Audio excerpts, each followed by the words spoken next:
कार्यक्रम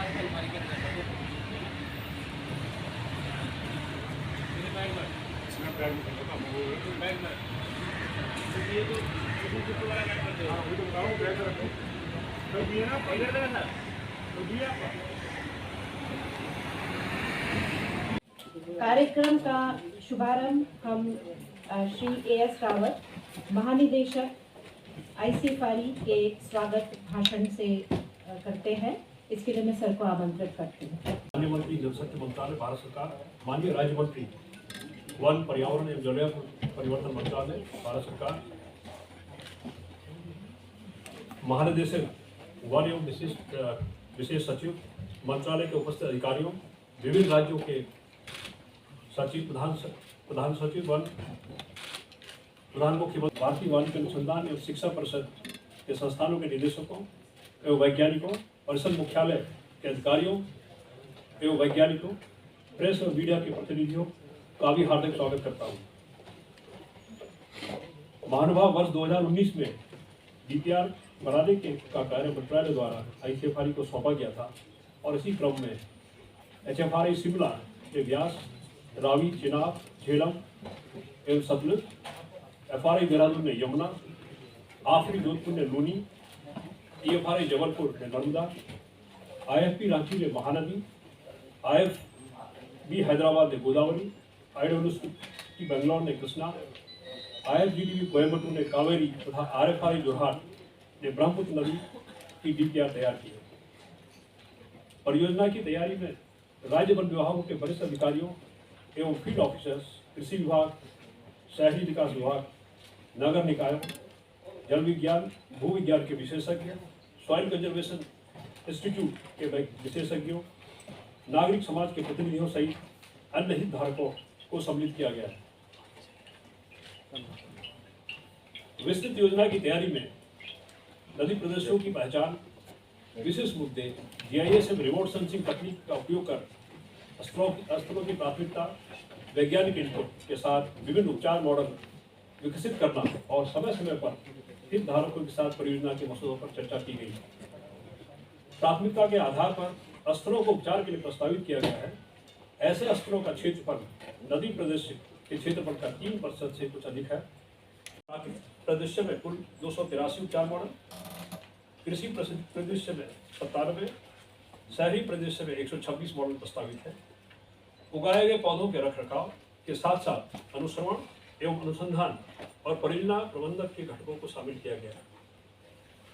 विस्तृत परियोजना रिपोर्ट को एवं पर्यावलोकन के तथा प्रस्तावित अंतक्षेपों के संभावित लाभ शामिल है, जबकि खंड 2 में लागत अनुमानों के साथ साथ उनके भू निर्देशांक, स्थल विशिष्ट उपचार मॉडल के साथ राज्यवार प्राथमिकता वाले स्थल शामिल हैं।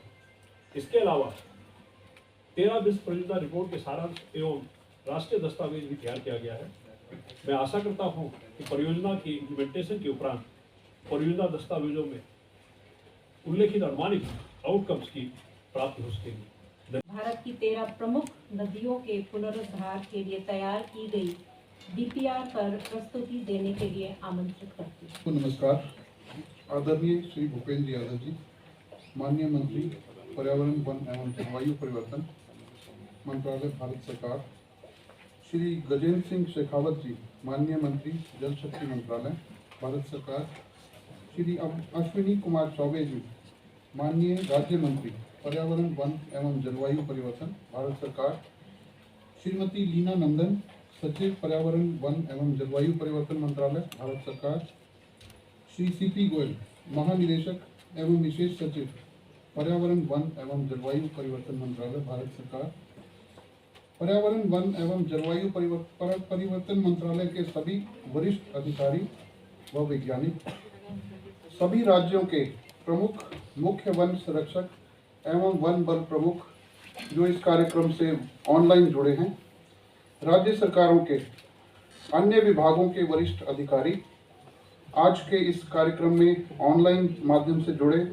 ICFR के DDG, ADG, सचिव, डायरेक्टर इंटरनेशनल कॉर्पोरेशन व संस्थानों के निदेशक, अधिकारी व वैज्ञानिक, प्रिंट व इलेक्ट्रॉनिक मीडिया से आए हुए साथी, लेडीज एंड जेंटलमैन, भारतीय वानिकी अनुसंधान एवं शिक्षा परिषद द्वारा तैयार की गई विस्तृत परियोजना रिपोर्टों के विमोचन के शुभ अवसर पर आप आए हुए सभी महानुभावों का हार्दिक स्वागत करता हूँ। May I have the presentation please. और कुल मिलाकर जैसे मैंने बताया कि 24 राज्य और 2 केंद्र शासित प्रदेश इसमें शामिल हैं और ICFRE के सभी 9 संस्थान इससे जुड़े हुए रहे हैं और इन सभी 9 संस्थानों ने इन 13 परियोजना रिपोर्टों को तैयार किया है। Next please. भारत में जो रिवर्स हैं, they are culturally, religiously and economically they are important, and they are the lifeline providing the drinking water, the very elixir of life. They support agriculture, forest, aquatic wildlife, and they regulate the hydrological cycle. They are important component of sustainable development and overall prosperity of any region and nation. Next please. All the 3 landscapes, जैसा कि परिदृश्य पहले बताया गया, हमारे महानिदेशक जी ने बताया कि तीनों परिदृश्य जो है नेचुरल, एग्रीकल्चरल और urban, they all experience impact of developmental activities. May please.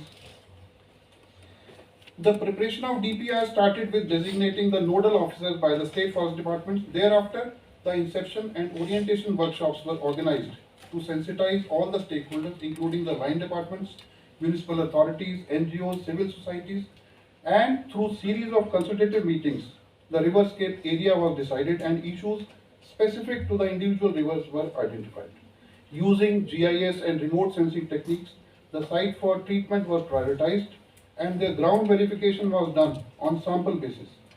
Formats were developed for data collection for specific sites and training was imparted to the State Forest Department staff on data collection. Data collected was compiled and analyzed scientifically for proposing site-specific treatment models. Also, site-specific soil and moisture conservation structures and other forestry interventions were prescribed, which are proposed to be implemented following the set principles of watershed management. From time to time, these draft DPRs were shared and discussed with state forest departments, other line departments, and Ministry of Environment, Forest and Climate Change, of course, for their observations and suggestions, and were fine-tuned and finalized, encompassing the suggestions received from all quarters and various experts. Next, please. While prioritizing the areas, different GIS layers like land use, land cover, forest cover, soil erosion, slope and soil depth were used. Ground verification of those prioritized sites was done on sample basis. The collection of ground data of these prioritized sites was mobilized through state forest departments and analyzed for suggesting the treatments. Next, please. The entire area cannot be treated. Also, every site does not need the same treatment. Therefore, site-specific treatments for prioritized sites in different landscapes of the riverscape were designed. Out of 45,000 kilometers long main stem and the tributaries of 13 rivers, overall a little more than 3% of the riverscape and just less than 1% of the entire basin area has been proposed for undertaking forestry interventions. Next, please. In each DPR, different models of forestry interventions have been suggested for the 3 landscapes with details of species, design, layout, budget and their location.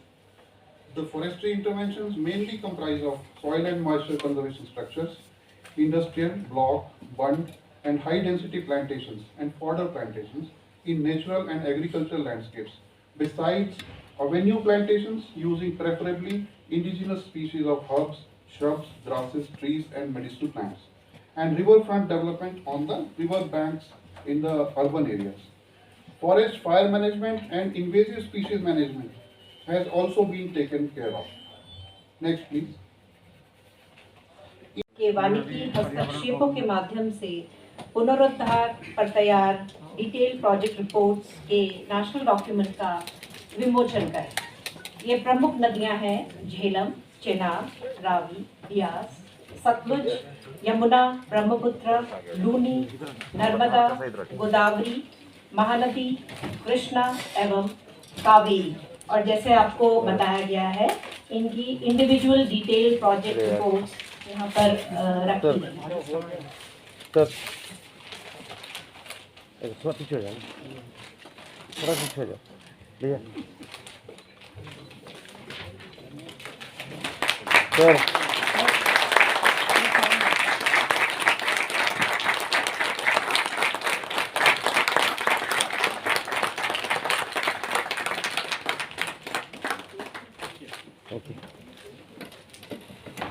धन्यवाद sir. अब मैं Shri CP Goyal, महानिदेशक one एवं विशेष सचिव पर्यावरण, Honorable Minister for Environment and Forest, Shri Bhupendra Yadav ji, Honorable Jal Shakti Minister Shri Gajendra Singh Shekhawat Sahab, Honorable Minister of State Shri Ashwini Kumar Chaudhary Sahab, Srimati Reena Nandan, our Secretary, DG Shri A.S. Rawat ji, all my colleagues from this ministry and Jal Shakti Mantralaya, and my colleagues from different states and friends from media. Historically, forests have coexisted with rivers and the forests, and they contribute to the continuity of hydrological cycle and recharge of groundwater, besides holding back the soil by their clustering roots. Over a period of time, by undertaking the developmental activities to meet the requirement of the ever-increasing human population, the quality of forests have been severely affected due to the degradation, and consequently the quality and quantity of water flowing through the rivers has also been adversely impacted. Different rivers have different issues which need to be addressed by adopting appropriate mitigation measures. In 2019, this ministry has assigned the task of preparation of detailed project reports of 13 major rivers for their rejuvenation through forestry and other interventions to ICFRE by analyzing the issues faced by different individual rivers and suggesting site-specific treatment to improve the groundwater recharge, reduction in erosion and sedimentation, increasing the forest cover in the riverscape, and in turn contributing to the sequestration of carbon and improving agricultural productivity, besides augmenting the livelihood opportunities. The state forest departments have been associated in this exercise since inception and shall also be the nodal department for implementation of all these DPRs. As these rivers are flowing through many states and the activities proposed are to be coordinated amongst different departments within these states, it is envisaged that the steering committee at the national level under the chairmanship of Honorable Prime Minister and the steering committees at the state level under the chairmanship of Honorable Chief Ministers shall guide the activities of these DPRs. An execution manual shall be developed in the local and regional vernaculars for the benefit of the frontline staff and for the benefit of the different implementing agencies. By about 7,500 square kilometers, reduce the sedimentation by around 65 lakh cubic meters per year, increase the groundwater recharge by about 2,000 million cubic meters per year, and also enhance the production of non-timber forest produce worth about 450 crores, besides direct employment to millions of people inhabiting the landscape. I wish the successful implementation of these DPRs and applaud my colleague DG ICFRE and his team for technical and scientific inputs provided in preparing these DPRs. Thank you.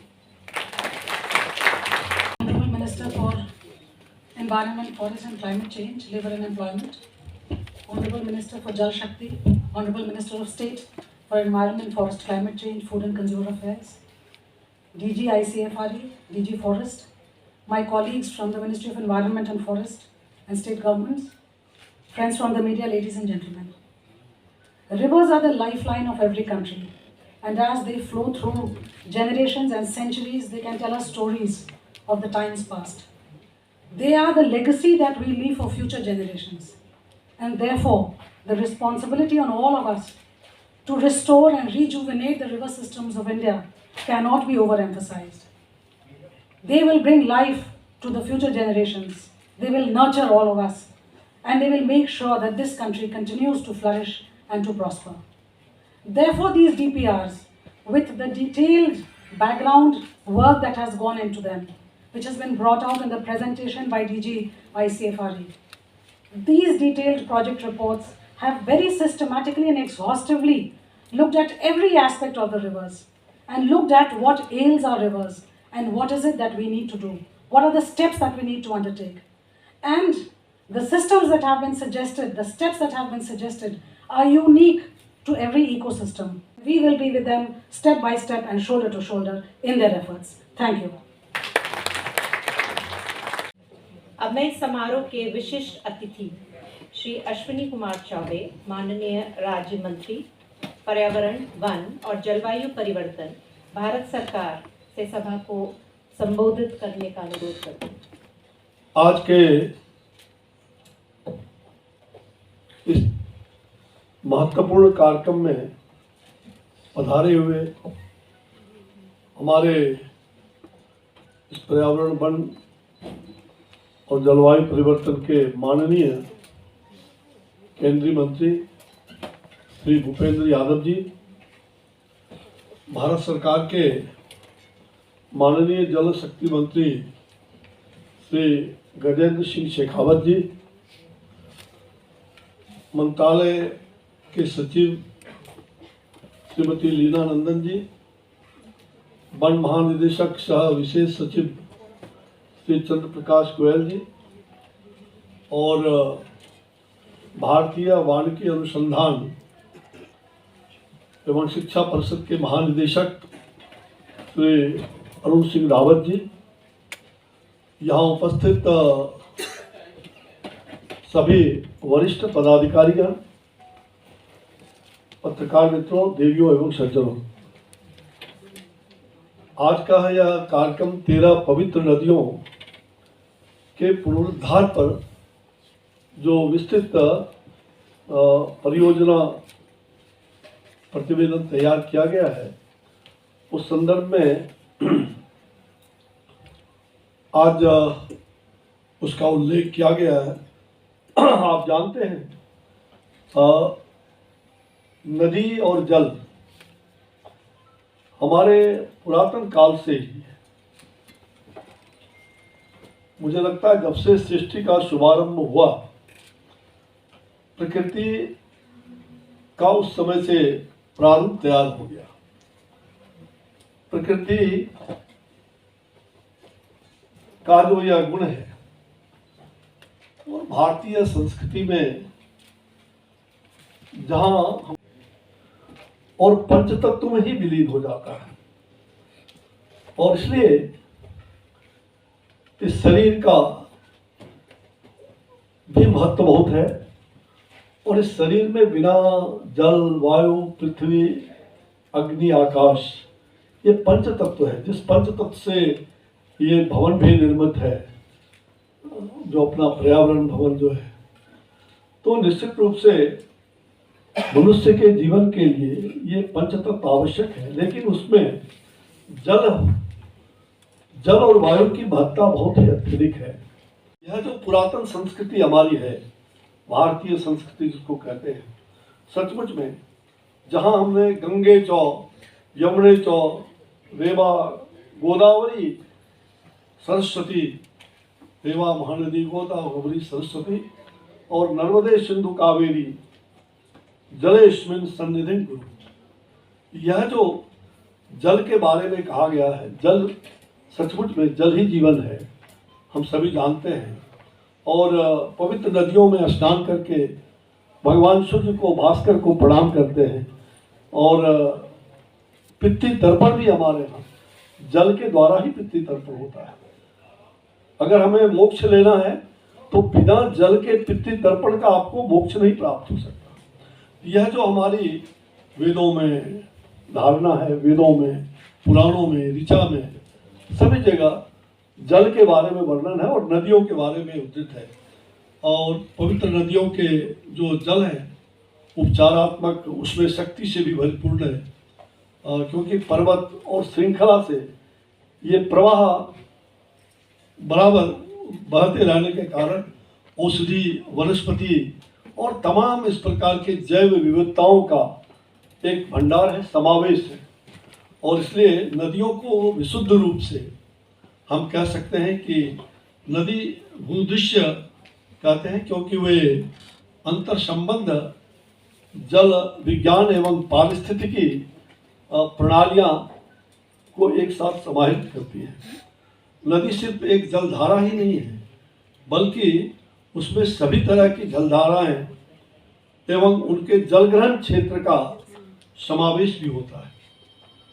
अतः इन लुप्त होती हुई या जो हमारे नदियां लुप्त हो रही उनके पुनरुद्धार के लिए, जीर्णोद्धार के लिए जो आदरणीय प्रधानमंत्री श्री नरेंद्र भाई मोदी जी ने यह जो बीड़ा उठाया और उनके नेतृत्व में, उनके मार्गदर्शन में जो यह काम हो रहा है, सचमुच में जहां गंगा के बारे में नमामि गंगे का काम शुरू किया और उसी से जोड़ करके इन 13 पवित्र नदियों को जो जिसकी धारा शायद बीच बीच में लुप्त होती गई और जो भी नदी बह रही है वो कहीं न कहीं प्रदूषण भी है, तो उस प्रदूषण के संकट से भी बचाने का जो बीड़ा उठाया गया है, तो अपनी गरिमा को होती हमारी जो पवित्र नदियां हैं उसको कैसे अक्षुण्ण बनाया जाए, यह काम आदरणीय प्रधानमंत्री जी ने लिया है। इसके बारे में बताया गया, उसका जीर्णोद्धार का संकल्प है। मेरा यह मानना है कि कोई भी योजना बिना जन जागरण का, और जब तक जन जागरण ना हो और जन सहभागिता ना हो, कोई भी योजना सफल नहीं होता है। इसलिए पीपुल्स अवेयरनेस आदि विषय पर काफ़ी कुछ करने की ज़रूरत है और इसी दृष्टिकोण से ये DPR तैयार किया गया है। और मुझे लगता है कि नदियों में अविरल धारा सुनिश्चित करने के लिए और बिना निर्मल धारा की अपेक्षा असंभव है कि अनुसंधान जो एवं शिक्षा परिषद और उनकी पूरी टीम को इस महती कार्य के लिए जो शोध करके उन्होंने इन पवित्र नदियों के पुनरुत्थान का जो DPR तैयार किया है, उसके लिए मैं बहुत बहुत बधाई देता हूँ। और यशस्वी प्रधानमंत्री श्री नरेंद्र मोदी जी जिनके मार्गदर्शन में, जिनकी दूरदृष्टि से यह काम संपन्न होने जा रहा है, आगे भी हमें करना है। निश्चित रूप से ऐसे धरोहर की रक्षा करना हम सब लोगों का पुनीत कर्तव्य है। महत्वपूर्ण हमारे शास्त्रों में जो श्लोक है, और निश्चित रूप से अग्ने मूर्ति छितेर्यो निर्वृत्तश्च संभव अतोम्भ सर्वभूतानां मूल मृत्युच्यते बुधे, यानी कि जो हमारे जल को अग्नि का स्वरूप माना गया है और जल पृथ्वी का भी मूल आधार है। जल अमृत की उत्पत्ति का स्थान है और जल ही सभी प्राणियों का जीवन का आधार है। इसलिए जल का कितना महत्व है। और हम कहते हैं कि अगले विश्व युद्ध अगर होगा, महाभारत होगा, तो जल के लिए होगा। इसलिए जल को बचा के रखना और जल को प्रदूषण मुक्त बनाना, अविरल धारा, निर्मल धारा, और वह जो हमारा किनारा हो वो स्वच्छ किनारा, अविरल धारा, निर्मल धारा, स्वच्छ किनारा, तभी हम प्रकृति के इस पवित्र नदियों को संरक्षित करने में हम उनका बहुत बहुत धन्यवाद। जय हिंद, जय भारत। श्री गजेंद्र सिंह शेखावत, माननीय जल शक्ति मंत्री, भारत सरकार से सभा को संबोधित करने का निवेदन करती हूँ। के विमोचन के इस महत्वपूर्ण कार्यक्रम में मंच पर आसीन भारत सरकार के पर्यावरण, वन एवं जलवायु परिवर्तन के मंत्री, जिनके साथ मेरा बड़े भाई के जैसा रिश्ता है, आदरणीय भूपेंद्र यादव जी, मंच पर आसीन मंत्रालय के राज्य मंत्री आदरणीय श्री अश्विनी कुमार चौबे जी, मंच पर आसीन सचिव श्रीमती लीना नंदन जी, DG forest and special secretary Shri Goyal साहब एंड DG श्री अरुण सिंह रावत जी, इस कार्यक्रम में उपस्थित व्यक्ति से उपस्थित आभासी माध्यम से वर्चुअली जो जुड़े हैं, ऐसे सारे महानुभाव और कार्यक्रम में उपस्थित पत्रकार मित्रों, मैं अपनी बात कहूं उससे पहले अभिनंदन करना चाहता हूं डायरेक्टर जनरल ICFRE और मंत्रालय की सारी टीम का, कि जो विस्तृत प्रेजेंटेशन दिया गया और जो एक होलिस्टिक प्लान रिवर रिजर्वेशन के लिए बनाया गया है, it was a much needed initiative. और जिस माइक्रो डिटेलिंग के साथ में इन्होंने DPRs बनाई है, मैं विश्वास के साथ में कह सकता हूं कि निश्चित रूप से देश में एक नए युग का सूत्रपात इसके द्वारा होने वाला है। मैं इन सभी जो लोग इसके साथ में जुड़े थे उन सब का इसके लिए अभिनंदन करना चाहता हूँ। मित्रों, हम सब जानते हैं और हर एक जल से जुड़े हुए, प्रकृति से जुड़े हुए, पर्यावरण से जुड़े हुए जहाँ कहीं भी चर्चा हो,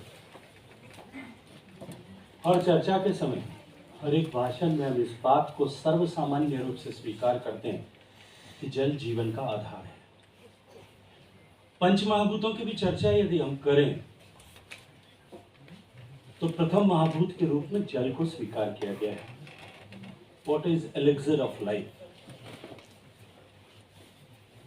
और हम सब लोग एक ऐसे देश के निवासी हैं जिस देश में केवल जल ही नहीं, जो कुछ भी देने वाला था उसे दाता के रूप में, और दाता यानी ईश्वर के रूप में मान करके उसकी आराधना और पूजा का विधान किया गया था। हमारे ऋषियों ने, हमारे मनीषियों ने ये जानते हुए कि सामान्य मानवी को उसके पीछे जुड़े हुए विज्ञान के साथ में जोड़ करके, विज्ञान के माध्यम से समझा करके उसके साथ नहीं जोड़ा जा सकता, इसलिए धर्म के सूत्र के साथ निबद्ध करके ऐसे हर एक वस्तु, हर एक ऐसी चीज जो हमें जीवन प्रदान करती है या जीवन में किसी न किसी रूप से सकारात्मक भूमिका निभाती है, उसे देवता के रूप में, देवी के रूप में पूजने का विधान किया गया। जो कुछ भी देते, वृक्ष में ऑक्सीजन देते हैं। आज हम 21वीं शताब्दी में जानते हैं, या उससे पहले शायद 20वीं शताब्दी में, 19वीं शताब्दी में लोग इस बात को समझने लगे होंगे कि पीपल का पेड़ 24 घंटे ऑक्सीजन देता है। लेकिन हमारे ऋषियों मनीषियों ने उस समय में भी पीपल के पेड़ के साथ में भ्रातृत्व का संबंध, उसे देवता के रूप में मान करके उससे रक्षा सूत्र बांधने की कल्पना की, विधान किया था। सभी नदियों को किसी न किसी रूप में देवी के रूप में पूजना, तालाब की आराधना करना, समुद्र की आराधना करना, गाय जो दूध देती है उसकी आराधना करके, हर एक जैसी चीज जो हमें देती है उसकी आराधना करने का विधान किया गया,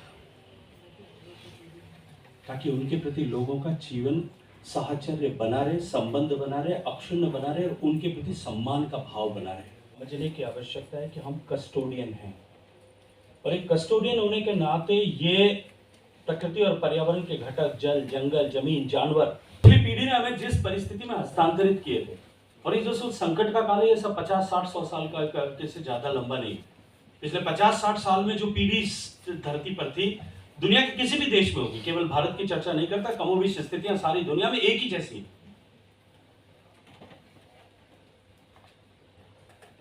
इस पिछले 50 साल में जो क्षरण हुआ, जंगल, जमीन, जानवर, इन सब के हम कस्टोडियन थे, और कस्टोडियन होने के नाते हमारी जिम्मेदारी है कि जिस रूप में हमें ये मिले, हम ठीक उसी रूप में यदि आने वाली पीढ़ी को हस्तांतरित करते हैं तो हम मनुष्यत्व के अधिकारी, अपने आप को मनुष्य कहलाने के अधिकारी, या उससे मैं कहूं कि उससे बेहतर करके हम आने वाली पीढ़ी को दें। जिस हालात में हमको मिले तो उससे बेहतर करके हस्तांतरित करें, तो हम देवता स्वरूप में। लेकिन हमने यदि उसमें कमी की, उसको घटा करके आने वाली पीढ़ी को हस्तांतरित किया, तो हम कहीं न कहीं जो है अमानत में खयानत के दोषी हैं। और ये जो आज होलिस्टिक प्लान बना है, this gives us an opportunity कि हम देवत्व की तरफ आगे बढ़ सकते हैं। जिस परिस्थिति में हमें मिला था, अगर हम इंटीग्रेटेड मैनेजमेंट और होलिस्टिक प्लान के माध्यम से हम उस दिशा में आगे बढ़े, तो निश्चित रूप से जो है हम उस देवत्व की प्राप्ति का एक अवसर जो है पॉलिसी मेकर से लेकर के आम जनता को दे दें। लेकिन ये भाव नीचे तक ट्रांसफॉर्म करने का, ट्रांसमिट करने की आवश्यकता है। में काम करते हैं, निश्चित रूप से आप सब लोगों ने कई बार उनके उस आइकॉनिक स्पीच जो वाराणसी में उन्होंने दिया था नमामि गंगे मिशन में, के लॉन्च के समय में उसको निश्चित रूप से पढ़ना चाहिए, याद करना चाहिए, बार बार रिट्रीट करना चाहिए।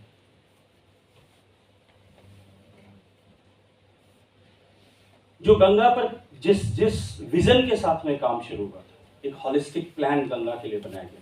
उससे पहले भी गंगा में कई बार प्रयास हुए थे, कई बार काम करने की कोशिशें की गई। गंगा एक्शन प्लान का सेकंड फेज इसी मंत्रालय से शायद संचालित होते थे, लेकिन टुकड़ों में, अलग अलग जगह, अलग अलग टुकड़ों में जिस तरह से, जिस दृष्टि से काम हुए थे, कोई प्रभाव नहीं था। 4000 करोड़ रुपए से ज्यादा खर्च होने के बावजूद भी उसका किसी तरह का परिणाम, सकारात्मक परिणाम दिखाई नहीं देता। लेकिन माननीय प्रधानमंत्री जी के नेतृत्व में जिस तरह से रिच टू वैली कंप्लीट जो है रिजुविनेशन अप्रोच के साथ में काम किया गया, आज उसका परिणाम पूरी देश नहीं, पूरी दुनिया जो है वो स्वीकार करती, पूरी दुनिया मानती है। ऐसे विषय के लिए जो विषय हमें जीवन प्रदान करने वाली है और आने वाले समय में भी जीवन प्रदान करने वाली है, जीवन को सुरक्षित बनाने वाली है, ऐसे विषय पर हम सब लोग मिलकर के कैसे काम कर सकते हैं, आज इस दिशा में आगे बढ़ने की आवश्यकता है। मैंने देखा जिन विषयों की चर्चा, जिन बिंदुओं की चर्चा की गई थी, मुझे लगा था कि मैं कुछ शायद सुझाव दूंगा, लेकिन मैं ईमानदारी से इस बात को स्वीकार करता हूं कि जो मैंने सोचा था कि जिन जिन विषयों को मुझे चर्चा करनी चाहिए, वो सारे विषय उसमें पहले से थे कि रिच टू वैली पर बात करना चाहिए, क्योंकि मैं अपने अनुभव से जानता हूं, पीपल्स पार्टिसिपेशन की बात करना चाहिए, उसमें इंक्लूड किया गया था, डबेटेलिंग ऑफ फंड की बात करना चाहिए, वो इसमें पहले से बात किया गया था। लेकिन फिर भी मैं कहूंगा कि अंततः इसकी सफलता का जो है वो कड़ी, अंतिम और सबसे मजबूत कड़ी जो है वो पीपल्स पार्टिसिपेशन है। हम जन सहभागिता को इसके साथ में कैसे जोड़ सकेंगे, टीम को इसके लिए बधाई देना चाहता हूं। आप सबको बहुत सारी शुभकामनाएं। मुझे अवसर प्रदान किया, मुझे आप सब लोगों के बीच में आकर के इस महत्वपूर्ण कार्यक्रम में आपने ऐसे महत्वपूर्ण विषय पे बात करने का अवसर प्रदान किया, उसके लिए मैं आप सभी का धन्यवाद करता हूं। जय हिंद।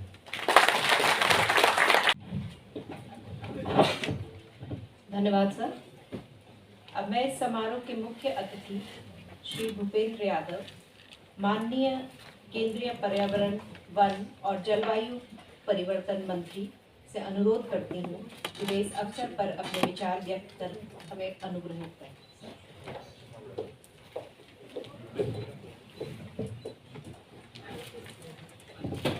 आज के इस कार्यक्रम में मंच पर उपस्थित और विशेष रूप से हमारे छोटे से आग्रह पर पधारे सम्माननीय गजेंद्र जी, हमारे विभाग के मेरे वैसे अग्रज और वैसे हमारे साथी मंत्री सम्माननीय अश्विनी चौबे जी, विभाग की सचिव लीना जी, विभाग के हमारे DG forest Shri CP Goyal ji और डायरेक्टर जनरल वानिकी संस्थान के श्री अरुण सिंह रावत जी, विभाग के समस्त अधिकारीगण, मीडिया के मित्रगण। से तो ठीक लगता है, पर मैंने कहा भाव से हमको ठीक नहीं लगता। वैसे ही हमारे डिपार्टमेंट को हस्तक्षेप करने वाला ही माना जाता है। तो मैंने कहा ये जो इंटरवेंशन है यहाँ पे, इसको वन विभाग की सक्रियता कह सकते हैं, वन विभाग की भागीदारी कह सकते हैं, वन विभाग का रचनात्मक काम कह सकते हैं। और सामान्यतः देश में ऐसा रहा भी, मैं लेबर मिनिस्टर था और हूँ, तो हम लंबे समय तक एक एक्ट बना के करते रहे, इंडस्ट्रियल डिस्प्यूट एक्ट। तो इंडस्ट्री माने डिस्प्यूट ही रहा। अब मोदी जी की सरकार आई तो नाम बदल दिया, इंडस्ट्रियल रिलेशन कोड कर दिया। मजदूर और मालिक का रिलेशन होना चाहिए, अप्रोच जो है हमारी। और मेरे को तो लगता है ट्रांसलेशन करने वाले भी गूगल से ट्रांसलेशन ना करें तो ज़्यादा ठीक है, भाव से करें तो ज़्यादा अच्छा रहता है। मराठी में भी और हमारे यहाँ गुजराती में भी अच्छा शब्द है सब जगह, वृक्षारोपण है। और मराठी बैठी निवेदिता जी, वृक्ष सांगोपन शायद कहेंगे, वो पर्याप्त ज़्यादा ठीक होगा। बंगाली में भी बनायन ज़्यादा ठीक होगा। तो मुझे लगता है ये जो शुद्ध हिंदी के चक्कर में हमें सहज भारतीय भाषा और समझने वाला, कुल मिलाकर के नदी तो वहां बहती है जो सामान्य आदमी है, उसको जाके कहोगे वानिकी हस्तक्षेप प्रोग्राम, उसको समझाना पड़ेगा प्रोग्राम क्या है, उसको कहना पड़ेगा भैया ये वन विभाग की भागीदारी है, आओ अपनी नदी बचाओ। सिंपल, नदी बचाओ, नदी से जुड़ो। हमें जो सहजता, जब तक हम अपनी सरकार की हिंदी भाषा और जनता को नहीं जोड़ेंगे, हम कभी जन आंदोलन बना ही नहीं सकते। हमें सबसे पहला ये काम करना होगा कि अपनी जो नदी है, नदी बचाओ, नदी जोड़ो, नदी भागीदारी। भागीदारी भी अच्छा लगता है, सांगोपन भी अच्छा वर्ड मुझे लगा मराठी में। तो मुझे लगता है कि एक तो जब इसका ट्रांसलेशन हो तो डीजी साहब ध्यान रखना, हस्तक्षेप ना हो, सक्रियता हो, भागीदारी हो, सहजता हो, सरलता हो, ये सबसे पहला विषय। दूसरा विषय है कि हमें लगता है कई बार कि जो पूरे देश का जो हमारा मानचित्र है, मैं तो गंगा के साथ खूब, गंगा जी के साथ लगभग मेरे को कई प्रदेशों में ऐसा काम करने का अवसर मिला कि यूपी में भी किया पार्टी का काम, तो पूरा इलाहाबाद कानपुर का क्षेत्र देखा। फिर हमारे झारखंड में किया तो हमारे साहिबगंज के वहाँ पे गंगा जी मूर्ति है। और जब मेरे को लगा कि गंगा जी इतनी, अब कानपुर से इतना पॉल्यूशन रहता है, जब मैं छपरा के पास पहुंचा तो फिर उधर से नेपाल से नारायणी नदी आती है, एकदम स्वच्छ पानी गंगा में। तो नदियां हमें बहती दिखती है, पर नदियों की जो सहायक नदियां हैं, जो ट्रिब्यूटरी है, वो बहुत इंपॉर्टेंट रोल प्ले करती है। और इसलिए जो 13 नदियां हैं, इसमें भी अब झेलम है तो झेलम में 24 छोटी नदियां और मिलती है, या चिनाब है तो 17 नदियां छोटी और मिलती है, या हमारी रावी है तो 6 नदियां और मिलती है, सतलुज है तो 18 नदियां और मिलती है, लूनी तो 12 नदियां मिलती है, हमारे टोक के पास मालपुरा के, ठीक है ना, छोटी छोटी नदियां मिलती हैं। तो नदियों का ये जो पूरा हमारे देश के अंदर जो परिदृश्य है, और ये तो अब तो मैं हर महीने किसी न किसी लेख पे जरूर जाता हूँ। मैंने कहा वन मंत्री है तो ये तो कम से कम देखना कि देश की विरासत है। अब जब रूलर ऊपर जम्मू कश्मीर पहुंचे तो एशिया की मीठे पानी की सबसे बड़ी झील है। पर क्यों है? क्योंकि झेलम उसमें जाती है, पानी डालती है, फिर आगे जाती है। ये अद्भुत प्राकृतिक रचना है, इसलिए वो ताजा पानी की, मीठे पानी की सबसे बड़ी झील है। अब कल हमारी ज्वाइंट सेक्रेटरी, परसों के उनके साथ ज्वाइंट सेक्रेटरी के साथ हम गुवाहाटी पहुंचे, दीपोर बिल। अब ब्रह्मपुत्र का पानी आता था, जो फ्लड आता था, फ्लड को बचाने का पूरा हमारा दीपोर बिल था, ताजा पानी आता था, फिर वहां से निकलता। तो हमारा जो इकोलॉजी का सिस्टम है, उसमें केवल हमें ये नहीं है कि नदियां भी अपना जो फ्लड है उसको भी मैनेज करने के लिए झीलें, फिर ये पूरी प्राकृतिक संरचना। इसलिए जो 13 नदियों को बचाने का अर्थ है, उसका अर्थ ये है कि हम अपनी पूरी जो एक मैकेनिज्म है हमारे देश में रिवर का, वो का कन्वर्जेंस करेंगे तो उसका क्यूमुलेटिव इफेक्ट, उसका एक पूरा एक बड़ा परिणाम आएगा। और हमें, हमारा तो लक्ष्य है कि हमें देश का कार्बन सिंक बढ़ाना है, हम प्रतिबद्ध हैं। जो इरोजन है उसका बहुत बड़ा कारण भी ये है। तो नदी के किनारे अगर हमारे जंगलात की जगह है तो 3-4 तरह की चीजें हम बिल्कुल देख ही सकते हैं कि वहाँ पर फॉरेस्ट्री एरिया है, एग्रीकल्चर एरिया है, अर्बन एरिया है, या सार्वजनिक जगह है, तो उसको आइडेंटिफाई करके आजकल तो हमारे वन विभाग वाले लगे हुए देश भर में ऐसी जगह ढूंढने पे जहाँ पे हम अपग्रेडेड फॉरेस्ट कर सकें। और इसलिए ये जो प्रैक्टिकल अप्रोच है, तो मैं ये हमारे जो वानिकी विभाग से जो डीजी साहब हैं, इनको भी बधाई देना चाहूँगा कि पूरा कंसेप्ट करा है कि हम केवल, ऐसा नहीं है कि 13 नदियाँ हैं। 13 का अर्थ है कि हमारे झेलम के पास 24 है, चिनाब के पास 17 है, रावी के पास 6 है, ब्यास के पास 16 है, सतलुज के पास 18 है, यमुना के पास 27 है, ब्रह्मपुत्रा के पास 30 है, लूनी के पास 12 है, नर्मदा के पास 19 है, गोदावरी के पास 10 है, महानदी के पास 7 है, कृष्णा के पास 13 और कावेरी के पास 3 है। ये छोटी छोटी नदियों के पास भी हम वन भागीदारी करना चाहते हैं। इसलिए मुझे लग रहा है वानिकी हस्तक्षेप से वन भागीदारी ज्यादा अच्छा है।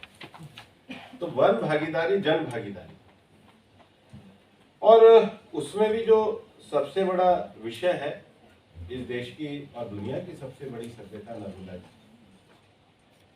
और इसलिए अभी तो ओमिक्रॉन के कारण हमारा प्रोग्राम बार बार पोस्टपोन हुआ है, लेकिन हम लोगों ने जब नगर वन का कार्यक्रम बनाया तो उसके पहले भी हमारे मन में पूरा संकल्प था कि हम सबसे पहले वृक्षारोपण को नर्मदा से शुरू करेंगे।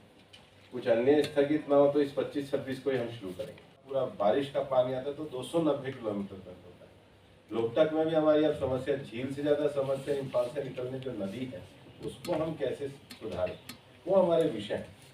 तो झीलों और नदियों में इसलिए जो टोटल 283 प्लेसेस इसमें जो चुने हैं उसमें 97 ट्रीटमेंट मॉडल्स एग्रीकल्चर क्षेत्र में और 126 जो अर्बन लैंडस्केप है उसमें भी चिन्हित किए गए। ये रिपोर्ट लगभग 3-4 महीने पहले आई थी, हमारे डिपार्टमेंट ने बैठ के रिव्यू किया था। रिव्यू करने के बाद फिर वापस से हमने डिपार्टमेंट को कहा कि अभी ये जो जिस प्रकार के ज़्यादा प्रैक्टिकल होना चाहिए, ये लोगों के साथ जुड़ा हुआ होना चाहिए। और कन्वर्जेंस का अर्थ भी है कि हमारे यहाँ जो इको क्लब है, हमारे यहाँ जो ये ग्रीन कोर है, ये जो मिनिस्ट्री का प्रोग्राम चलता है हमें कन्फाइन करके चलना है कि देश में 2.5% जिसको ग्लोबल श्रिंक जिसको हम बढ़ाने की बात करते हैं, तो हमको कमिटमेंट के साथ अगर यहाँ करेंगे तो निश्चित रूप से ये वो क्षेत्र है जहाँ पर हम अपने इस क्षेत्र को बढ़ा सकते हैं। इसलिए इस डीपीआर में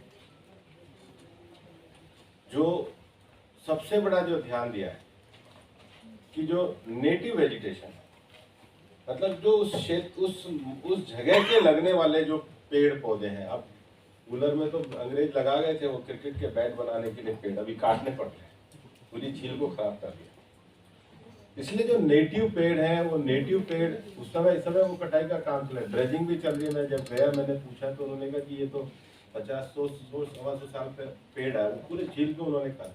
तो जो नेटिव पेड़ है, जो भारतीय पेड़ है, उन विषयों को इसमें पूरा दिया है। दूसरा हमारे को अपनी वाइल्ड लाइफ को भी वापस से बचाना होगा और हमारे देश में हमारा डिपार्टमेंट भी ये मानता है कि एग्रो फॉरेस्ट्री को बढ़ावा देना चाहिए ताकि जो हमारे मेन जंगल है उन पे से निर्भरता खत्म और किसानों की भी आमदनी बढ़े। इसलिए तो भारत सरकार ने बांस को आज बांस की खेती पर और बांस को आगे बढ़ाने का विषय कराई है। उसके साथ ही साथ हमारे जो पशुओं के लिए चारे का विषय है और नॉन टिम्बर फॉरेस्ट प्रोड्यूस, और सबसे बड़ी बात है बायोडाइवर्सिटी। दुनिया में जो UNFCCC की जो 3 बड़ी कन्वेंशन है उसमें क्लाइमेट चेंज का तो विषय है। क्लाइमेट चेंज को लेके माननीय प्रधानमंत्री जी ने COP26 में 55 का विषय दिया, रिन्यूएबल एनर्जी के लक्ष्य भी तय किए, लेकिन 2 और बड़ी भी हमारी COP चलती है।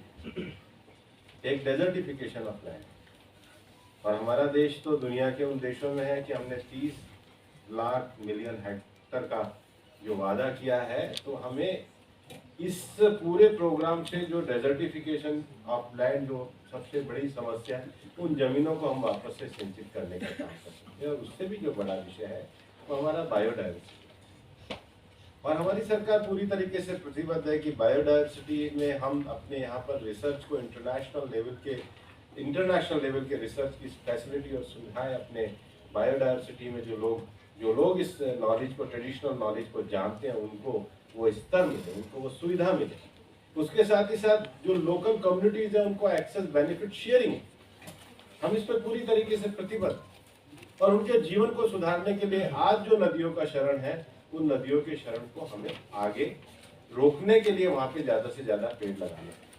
और हमारे जब हम दुनिया में ग्रीन की बात करते हैं तो हाइड्रो पावर तो हमें स्वीकार करना पड़ेगा। ग्रीन एनर्जी के बड़े सोर्सेज हमारे को जो दुनिया में हमने दिए हैं, उस ग्रीन एनर्जी के बड़े सोर्सेज को हमें खड़ा करना होगा।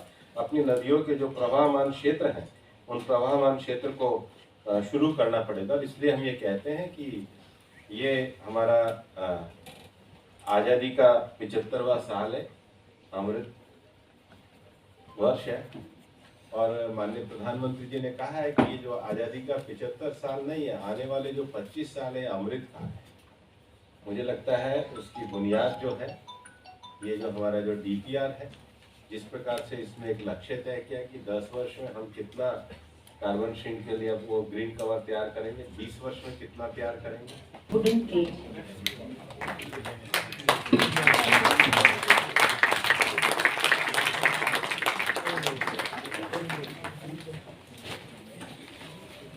सर से निवेदन है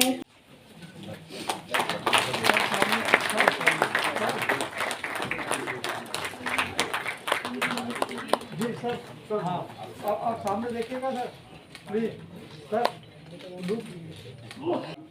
जलवायु परिवर्तन श्री भूपेंद्र यादव जी, सम्मान्य मंत्री जल शक्ति श्री गजेंद्र सिंह चौहान, श्री गजेंद्र सिंह शेखावत जी, माननीय राज्य मंत्री पर्यावरण वन एवं जलवायु परिवर्तन श्री अश्विनी कुमार चौबे जी, सचिव महोदय, महानिदेशक वन एवं विशेष सचिव, महानिदेशक ICFRE, आमंत्रित अतिथिगण, सीनियर ऑफिसर मिनिस्ट्री, VC से जुड़े हुए senior officers, my dear colleague, media professionals of print and electronic media, ladies and gentleman, सादर नमस्कार। मेरा ये सौभाग्य है कि मुझे धन्यवाद ज्ञापन करने का ये अवसर प्रदान किया गया है।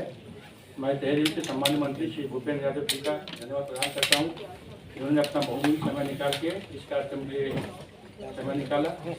सम्मान्य मंत्री के मार्गदर्शन में यह बहुत ही महत्वपूर्ण कार्य किया गया है और इसका कार्यान्वयन निश्चय ही नदियों के लिए पुनर्जीवन के समान होगा। इस पावन अवसर पर मैं माननीय जल शक्ति मंत्री का हार्दिक धन्यवाद ज्ञापन करता हूँ। आपकी गरिमामयी उपस्थिति हमारे आशीर्वाद एवं सम्मान का विषय है। इस मौके पर माननीय राज्य मंत्री का हम आभार प्रकट करते हैं। उन्होंने दीपिका बनाने में उनका बहुमूल्य योगदान एवं मार्गदर्शन रहा है। My thanks also due to secretary MOFCC for her valuable guidance and her presence for this function. मैं DGF एडमिनिस्ट्रेशन सेक्रेटरी का धन्यवाद ज्ञापन करता हूँ। इसके नेतृत्व में ये DPI का समापन संभव हुआ है और हम अभिभूत कर रहे हैं। मैं DGF ICFRE का भी ज्ञापन धन्यवाद देता हूँ, जिन्होंने इस DPI को तैयार करने में उनकी टीम ने मुख्य भूमिका प्रदान की है। इस मौके पर मेरा धन्यवाद जो आमंत्रित अतिथि सब आए हैं और for the delegation I want to thank. My special thanks are also due to the media personnel of print and electronic media for making this.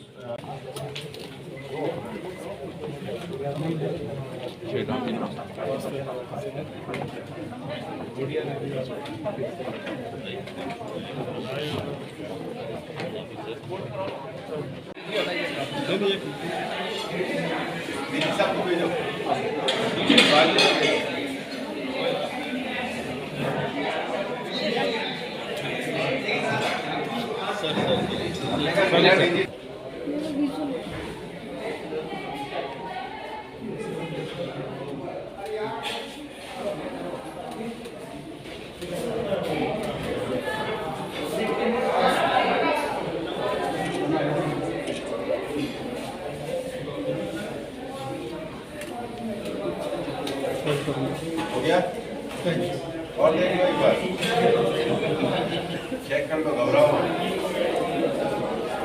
हो गया?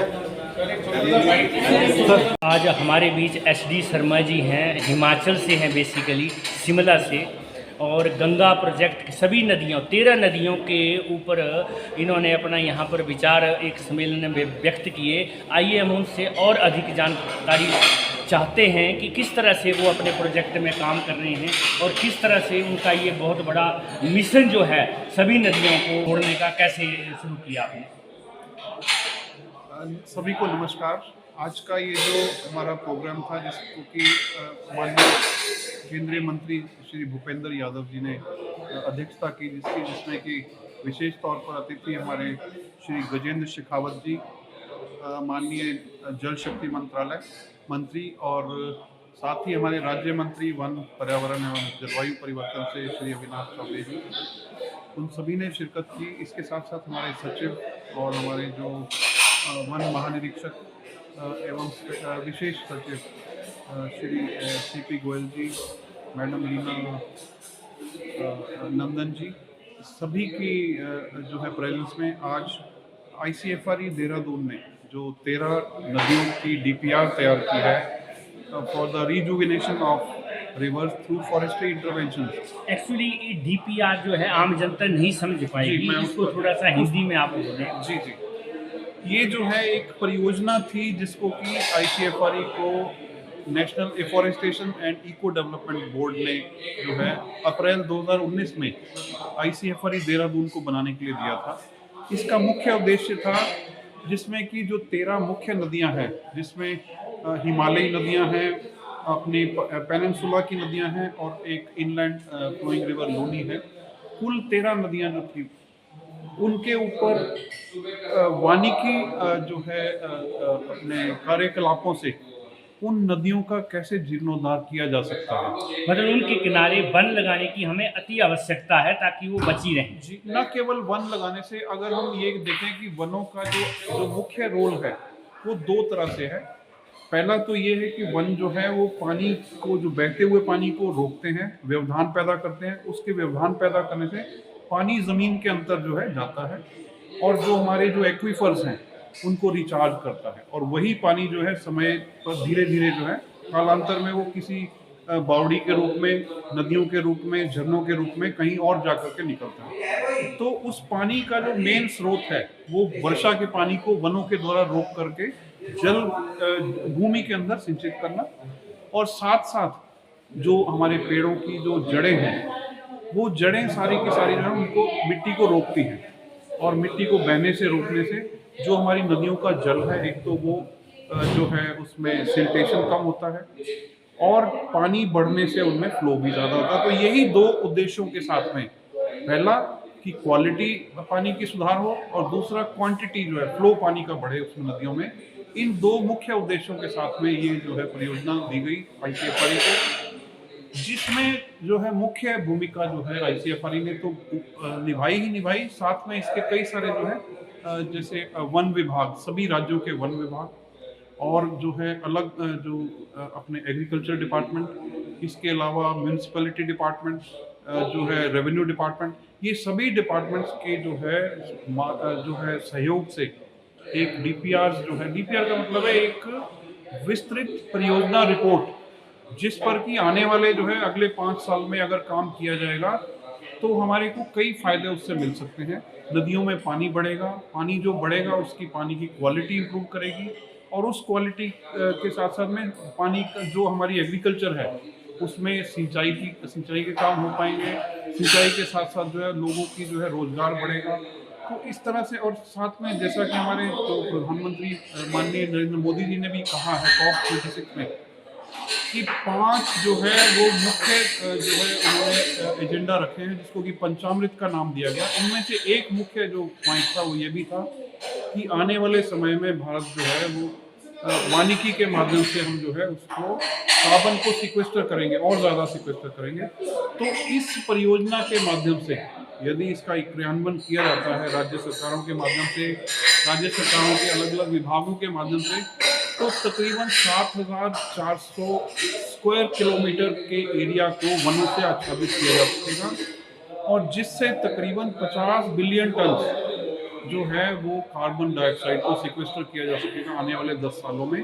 और अगर हम 20 सालों में देखें तो वही 75 जो है बिलियन टन उसको हम जो है कर सकते हैं। आपका इतना अच्छा इसमें बहुत डीपली नॉलेज है, और आप कह रहे थे कि अभी इसी महीने आप रिटायरमेंट हो रहे हैं, तो आपका जितना ज्ञान है और ये फिर वंचित रह जाएगा आम जनता के लिए। तो मैं सरकार से अनुरोध करूंगा कि जिस विभाग में भी SD शर्मा जी कार्यरत हैं उनके कार्यकाल को बढ़ाया जाए, या रिटायरमेंट के बाद इनकी सेवाएं फिर से ली जाए। जो इनका नॉलेज है, डीपली नॉलेज है, उसका फ़ायदा आने वाली पीढ़ी उठा सके। SD शर्मा जी बहुत बहुत धन्यवाद, थैंक यू वेरी मच, आप दिल्ली में आए। नमस्कार, आप सभी का बहुत बहुत जय हिंद, जय भारत। जय हिंद।